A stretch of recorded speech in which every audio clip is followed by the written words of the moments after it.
بسم اللہ الرحمن الرحیم۔ ہدایت دینا کس کا کام ہے؟ کیا ہدایت دینا پیغمبروں کا کام ہے یا ہدایت دینا رسولوں کا کام ہے؟ بلکہ ہدایت دینا صرف خدا کا کام ہے۔ فرمایا وَلَا تُسْأَلُ عَنْ أَصْحَابِ الْجَحِيمِ، اور آپ سے سوال نہیں کیا جائے گا بھڑکتی ہوئی آگ میں داخل ہونے والوں کے بارے میں کہ یہ جہنم میں کیوں گئے ہیں۔ یہ سوال تو تب ہوتا کہ آپ صلی اللہ علیہ وسلم نے تبلیغ نہ کی ہوتی اور اللہ تعالیٰ کے احکام ان تک نہ پہنچائے ہوتے، تو آپ صلی اللہ علیہ وسلم نے تو اپنی ذمہ داری پوری کر دی، اور آپ صلی اللہ علیہ وسلم کے ذمہ اتنا ہی تھا۔ ہدایت دینا تو آپ صلی اللہ علیہ وسلم کے اختیار میں نہیں تھا۔ اب اللہ تعالیٰ خود ان سے نمٹ لے گا کہ میں نے تمہاری طرف پیغمبر بھیجا تھا جس نے تمہیں میرا پیغام دیا تھا،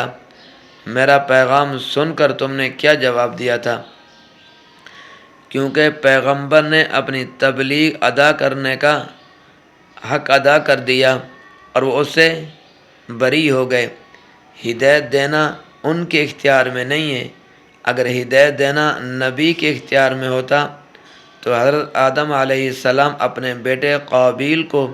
اسی طرح حضرت نوح علیہ السلام اپنے بیٹے کنعان کو، اور حضرت ابراہیم علیہ السلام اپنے باپ آزر کو ہدایت سے نوازتے، اور حضرت صلی اللہ علیہ وسلم کی طبی محبت کے باوجود اپنے چچا ابو طالب کو گمراہی میں نہ رہنے دیتے، بلکہ اس کو ایمان کی دولت سے مالا مال کر دیتے۔ اسی طرح آگے یہود و نصارہ کی پیروی۔ فرمایا وَلَن تَرْضَىٰ عَنْكَ الْيَهُودُ وَلَا النَّصَارَىٰ، اور ہرگز راضی نہیں ہوں گے آپ سے، اور ہرگز راضی نہیں ہوں گے آپ سے یہودی اور نہ عیسائی، حتیٰ تتبع ملتہم، یہاں تک کہ آپ پیروی کریں ان کی ملت کی، یعنی یہود و نصارہ جو آپ صلی اللہ علیہ وسلم سے معجزات کا تقاضا کرتے ہیں، اس سے ان کی نیت یہ نہیں ہے کہ وہ معجزات دے کر ایمان لے آئیں گے، بلکہ وہ صرف آپ صلی اللہ علیہ وسلم کو پریشان کرنے کے لیے ایسا کرتے ہیں۔ وہ آپ پر کسی صورت میں بھی راضی نہیں ہوں گے مگر یہ کہ آپ صلی اللہ علیہ وسلم ان کے دین کی پیروی کریں۔ جس طرح اتا قل ان ھدی اللہ ھو الھدی، آپ صلی اللہ علیہ وسلم آپ کہہ دیں بے شک اللہ تعالیٰ کی ہدایت ہی ہدایت ہے۔ وَلَئِنِ اتَّبَعْتَ أَهْوَاءَهُمْ بَعْدَ الَّذِي جَاءَكَ مِنَ الْعِلْمِ، البتہ اگر آپ صلی اللہ علیہ وسلم نے پیروی کی ان کی خواہشات کی بعد اس کے کہ آ چکا آپ کے پاس علم، مَا لَكَ مِنَ اللَّهِ مِن وَلِيٍّ وَلَا نَصِيرٍ، نہیں ہوگا آپ کے لیے اللہ تعالیٰ کی طرف سے کوئی حمایتی اور نہ کوئی مددگار۔ دیکھو وَلَئِنِ اتَّبَعْتَ، اور اگر آپ نے اتباع کی، اس میں خطاب تو حضرت صلی اللہ علیہ وسلم کو کیا گیا ہے، مگر سمجھانا امت کو مقصود ہے، کیونکہ پیغمبر کے متعلق تو تصور بھی نہیں کیا جا سکتا کہ وہ گمراہ لوگوں کی پیروی کرے گا۔ البتہ امت کے افراد سے اس کا امکان اور خوف ہے، اس لیے کہ امت کو سمجھایا گیا ہے کہ اگر تم علم ہو جانے کے بعد یہود و نصارہ کی خواہشات پر چلو گے تو اللہ تعالیٰ کی گرفت ہوگی، اور تمہارا حمایتی اور تمہارا مددگار بھی کوئی نہیں ہوگا۔ آج کل دیکھیں یہود و نصارہ کی ناکالی پر حضرت صلی اللہ علیہ وسلم کا فرمان مبارک، اور حضرت صلی اللہ علیہ وسلم نے فرمایا کہ ایک وقت آئے گا کہ تم یہود و نصارہ کے نقش قدم پر چلو گے، حتیٰ کہ اگر وہ کسی سوراخ میں گھسیں گے تو تم بھی اس سوراخ میں گھسنے کی کوشش کرو گے۔ آج کے معاشرے پر نظر کی جائے تو حضرت صلی اللہ علیہ وسلم کا فرمان دکھا دے اور یہود و نصارہ جو فیشن ایجاد کرتے ہیں، مسلمان اس کی ناکالی کو فخر سمجھتے ہیں اور تہذیب جدید کا نام دے کر اس کو اپناتے ہیں، حالانکہ ان کا جو مقصود ہے، ان کا جو مقصد ہے صرف اور صرف مسلمانوں کو اپنی تہذیب اور اپنے اخلاق سے دور کرنا ہے، لہذا ان کی خواہشات کی پیروی نہ کرو اور اللہ تعالیٰ کی گرفت سے بچو۔ پھر اگر تلاوت کلام پاک کے آداب، فرمایا الذین آتیناہم الکتاب یتلونہ حق تلاوتی، وہ لوگ جن کو دی ہم نے کتاب وہ اس کی تلاوت کرتے ہیں جیسے کہ اس کی تلاوت کرنے کا حق ہے۔ تلاوت کا حق یہ ہے کہ اس کے احکامات کو تسلیم کیا جائے اور ان پر عمل کیا جائے اور اس کی منع کردہ باتوں سے بچا جائے، اور اگر اس کے احکامات کو ماننا ہی نہیں ہے اور اس کی منع کی ہوئی چیزوں سے باز ہی نہیں آنا تو اس کی تلاوت کا کیا فائدہ؟ جیسا کہ بعض عیسائی اور بعض یہودی بھی قرآن کریم کی تلاوت کرتے ہیں، اور بعض جگہوں میں عیسائی ٹیچر قرآن کریم پڑھاتے بھی ہیں مگر نہ مانتے ہیں اور نہ ہی اس پر عمل کرتے ہیں، تو اس سے ان کو کیا فائدہ ہوگا؟ اسی طرح اہل کتاب یعنی تورات اور انجیل اور زبور کے ماننے کا دعویٰ کرتے ہیں اور پڑھتے بھی ہیں اور اپنی کتابوں میں حضرت محمد رسول اللہ صلی اللہ علیہ وسلم کی نشانیاں بھی پڑھتے ہیں، اور اس کا علم ہونے کے باوجود بھی تو آپ صلی اللہ علیہ وسلم پر ایمان نہیں لاتے، تو ایسے لوگوں نے تلاوت کا حق ادا نہیں کیا۔ تلاوت کا حق ادا کرنے والوں میں حضرت عبداللہ بن سلام،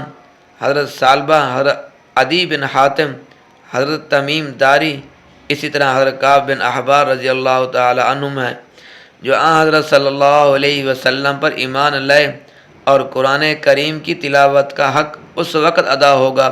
جب اس کا مفہوم سمجھ کر اس پر عمل کیا جائے گا۔ تو حضرت صلی اللہ علیہ وسلم کا فرمان ہے رب قارئ، کیا رب قارئ للقرآن والقرآن یلعنہ، بہت سے قرآن پڑھتے ہیں مگر قرآن ان پر لعنت کرتا ہے۔ مثلا ایک آدمی قرآن کریم کی یہ آیات پڑھتا ہے اقیم الصلاۃ اور نماز نہیں پڑھتا، اسی طرح آت الزکوٰۃ پڑھتا ہے اور صاحب نصاب ہونے کے باوجود بھی زکوٰۃ سے بھاگتا ہے، تو یہ کیا ہوگا؟ یہ تلاوت کر رہا ہے اور قرآن کریم اس پر لعنت کر رہا ہے، کیونکہ جو پڑھ رہا ہے اس پر عمل نہیں کر رہا۔ تو حضرت عبداللہ بن مسعود رضی اللہ تعالیٰ عنہ فرماتے ہیں کہ اللہ تعالیٰ کی کتاب کی تلاوت کا حق یہ ہے کہ اس کے حلال کردہ احکام کو حلال اور حرام کردہ احکام کو حرام سمجھا جائے، اور جس طرح اللہ تعالیٰ نے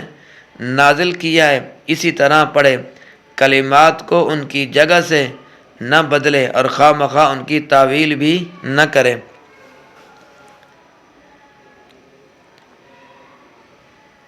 فرمایا اولئک یؤمنون بہ، وہی لوگ اس پر ایمان لاتے ہیں جو اس کی تلاوت کا حق ادا کرتے ہیں، ومن یکفر بہ، اور جو لوگ اس کا انکار کرتے ہیں، فاولئک هم الخاسرون، پس وہی لوگ نقصان اٹھانے والے ہیں۔ یعنی اہل کتاب میں سے جس نے قرآن کریم کا انکار کیا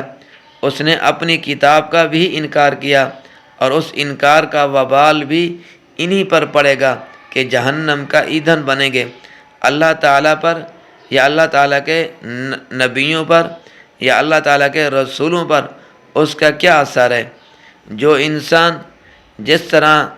کوئی چیز کاشت کرتا ہے، کاشت کرنے کے بعد جو چیز اس نے کاشت کر رکھی ہے اسی کی وہ امید رکھے گا۔ اگر اس نے گنا کاشت کر رکھا ہے کیا وہ کپاس کی امید کرے گا؟